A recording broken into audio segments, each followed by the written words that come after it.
Hello friends, so in today's topic we will discuss about the refraction of light through thin lenses.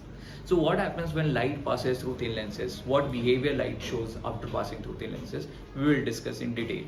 So here we have two lenses, one is a convex lens, another one is a concave lens. It's also written here it is a converging lens and a diverging lens. Why it is written as a converging and diverging lens? So when light passes through convex lens, it converges the light that passes through it. It converges those all light. And when light passes through diverging lens, it means concave lens. After passing through it, it diverges all the light. But it happens in all the cases. We will see. We will see what happens due to that it converges and diverges. So here, just consider convex lens.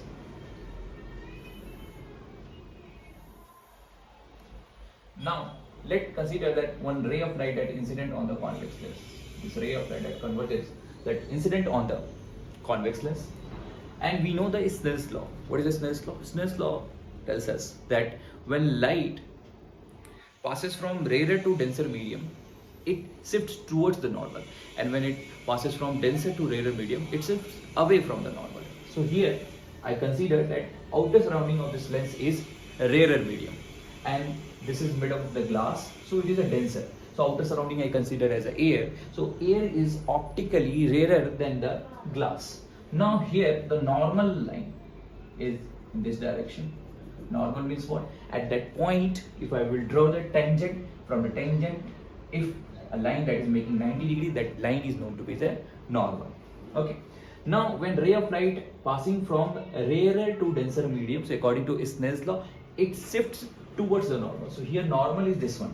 So it should shift towards the normal. So here it is shifting like this. Okay. Now second. Now light is in denser medium. Now it will go in rarer medium, optically rarer medium. So now it is going from denser to rarer. And according to the Snell's law, when light travels from optically denser medium to optically rarer medium, then it shifts away from the normal.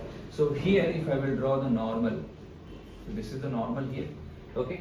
So here when outside is coming, so this is normal, so it should go more away. So it's going more away. So finally what we are finding?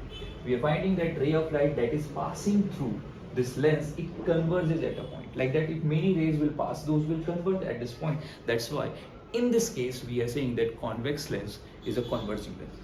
But it is possible that the same convex lens behave as a diverging lens. In which case, when I will consider that outside surrounding is a denser in compared to this lens, then this lens behaving as a diverging lens, because the Snell's law will follow, and then in that condition this ray of light, that outcoming ray of light, will not converge, it will diverge. Okay, you can do it. So next we will see same thing on the concave lens. Okay, so here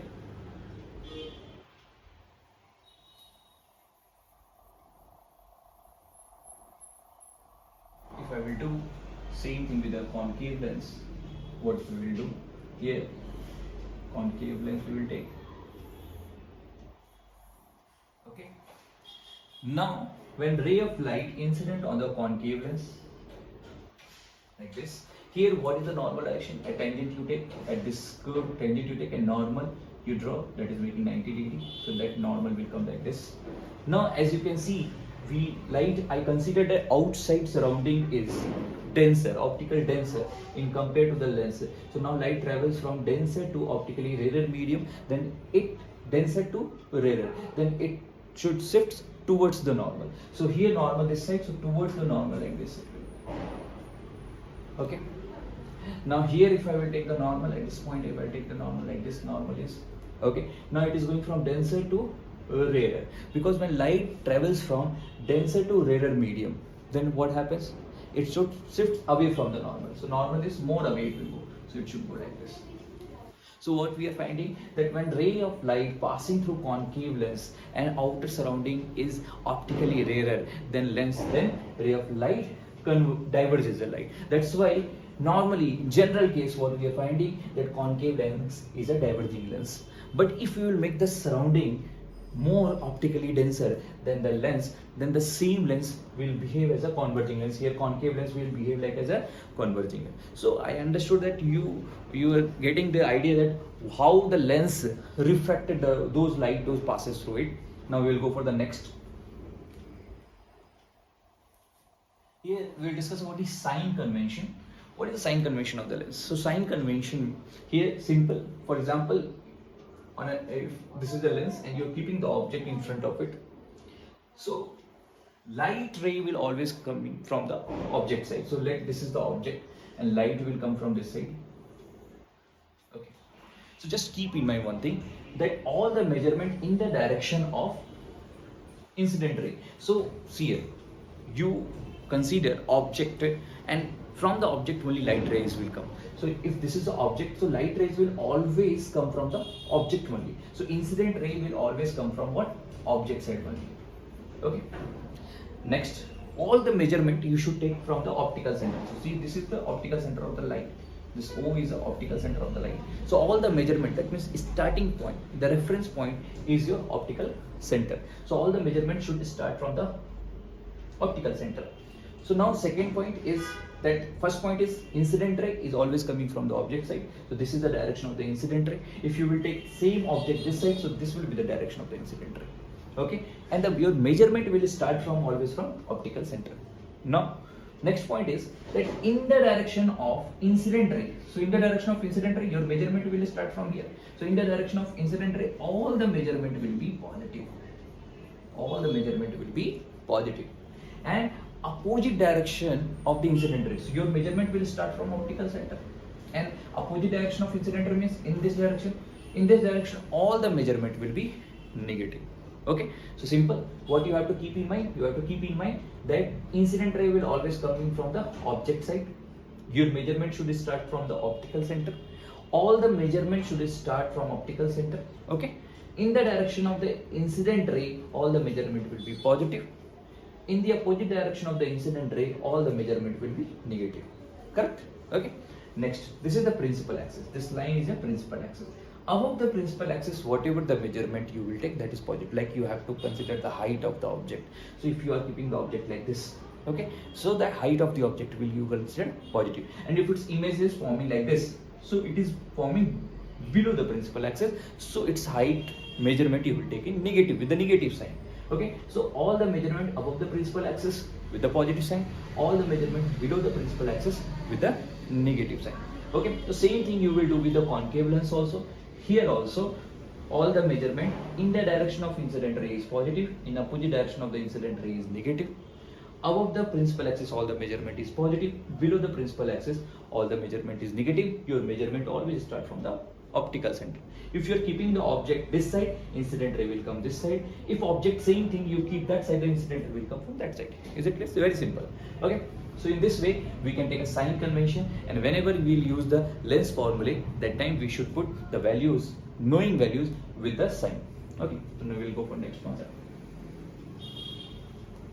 So here this is a chart for object versus image position. Okay, so very simple. What you have to keep in mind, I will tell you in a short way. Just consider, if there is a convex lens, there is a convex lens, so few standard points you should keep in mind. Okay, so for bioconvex lens, if this is the focal length f, this will be the center of curvature, or you can say 2f. Okay, other side it will be f and 2f. Correct? Okay, so this side, one side infinity you will find. Infinity means very long distance. Infinity means very long distance in compared to the curvature of the lens. That side also it will be infinity. Okay, so standard position you should keep in mind. What are the standard position? Infinity, beyond 2f, at 2f, between 2f and f, at f, and between f and optical center. What are the standard points you should keep in mind? Infinity, beyond 2f, at 2f, between 2f and f, at f, and between f and o. These standard points you should keep in mind. Now if you are keeping the object at infinity, when you are keeping the object at infinity, image will form at focus. See here, few points just to keep in mind. it is very easy to remember the image position with respect to the object position. First point is that you should keep all the standard position. Okay. Second concept is what? That convex lens always forms the real image and inverted image, except one case. Convex lens always forms the real and inverted image except one case. Okay. So when real image will be there, that will be inverted. Okay. And when virtual image will be there, that will be erect. Okay. Now, how you will keep the image position with respect to object position? See here, when object is at infinity, image will be at f. When object is at infinity, image will be at f. Okay. Image will be real, inverted and diminished. Correct? Okay. Next, now you shift the object towards the lens, that means beyond the 2f but towards the lens. So when object shifts beyond the 2f, then image shifts away from the lens. Object is coming towards the lens and image is going away from the lens. Okay. So when object is coming, next standard position, first standard position is infinity, second standard position is beyond 2f, third standard position is at 2f, fourth standard position is between 2f and f. Okay. Fifth standard position is at f, sixth standard position is between f and o. Okay. Same way that side also. Okay. So now when object is going from infinity to next standard position, what is the next standard position? Beyond 2f. Okay. Then image will go its next standard position, that means between f and 2f. Okay. Correct. When object will come towards the lens, image will go away from the lens. Okay. Now image will be what? Real, inverted and diminished only. Okay. Now object is going at 2f, then image will go its next standard position, that is what? 2f. Correct. Okay. So when it will go at 2f, then image size is increasing now. So it at 2f, both object size and image size both will be equal. Okay. Before that image was smaller, but at 2f image size will become equals to object size. Okay. And image will be real, inverted and same size of the object. Next, object will go more closer between 2f and f, then image will go next standard position, that is what? Beyond 2f. Now image size becoming bigger.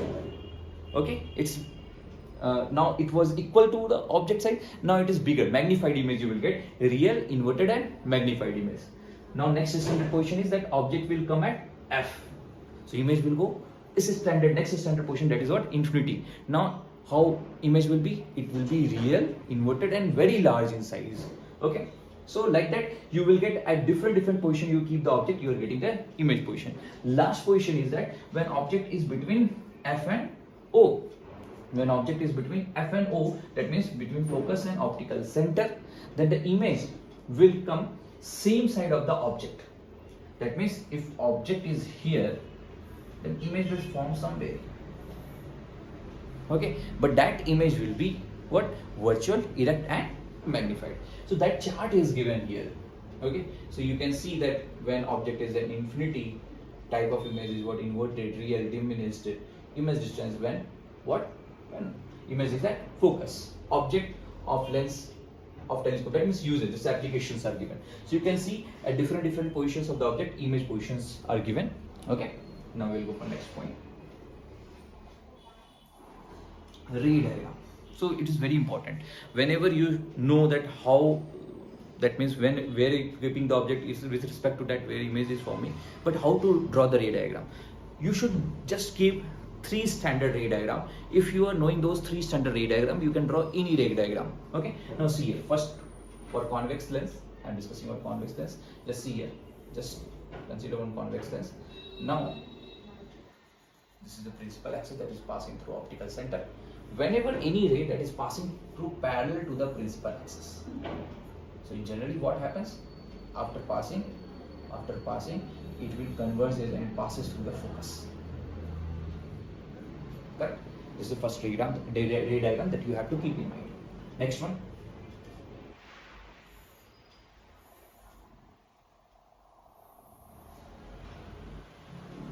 See here.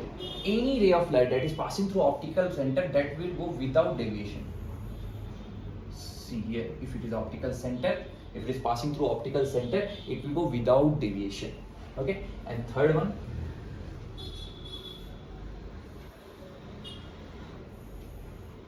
let here it is focus. So if any ray of light going through focus, after passing through it, it will go parallel to the principal axis.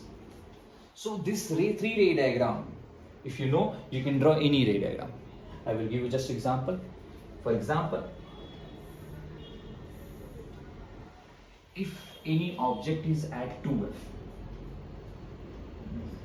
draw the ray diagram for that. So how to draw the ray diagram? First of all, you know that when object is at 2f, the image will form at 2f, another side at 2f, and image side will be equals to the object side. So here how will you do? See here 2f. Okay, now you know if you are keeping the object here, the image size equal to the object size. So first you draw image size and you make it equal to object size. Okay, now what you have to do, here at least two rays should meet. Here at this point at least two rays should be meet. So in this any two standard rays diagram should meet at this point. Okay, so first I will draw like this. I will take one ray and here I will draw so that it will pass through at this point, and second one, so that you can see that these two rays, if it will cut at this point, then it is forming the image of this object, and in this way I can draw the ray diagram. So by using this standard 3-ray diagram, you can draw any ray diagram. Okay, so it's very simple. Okay, next step.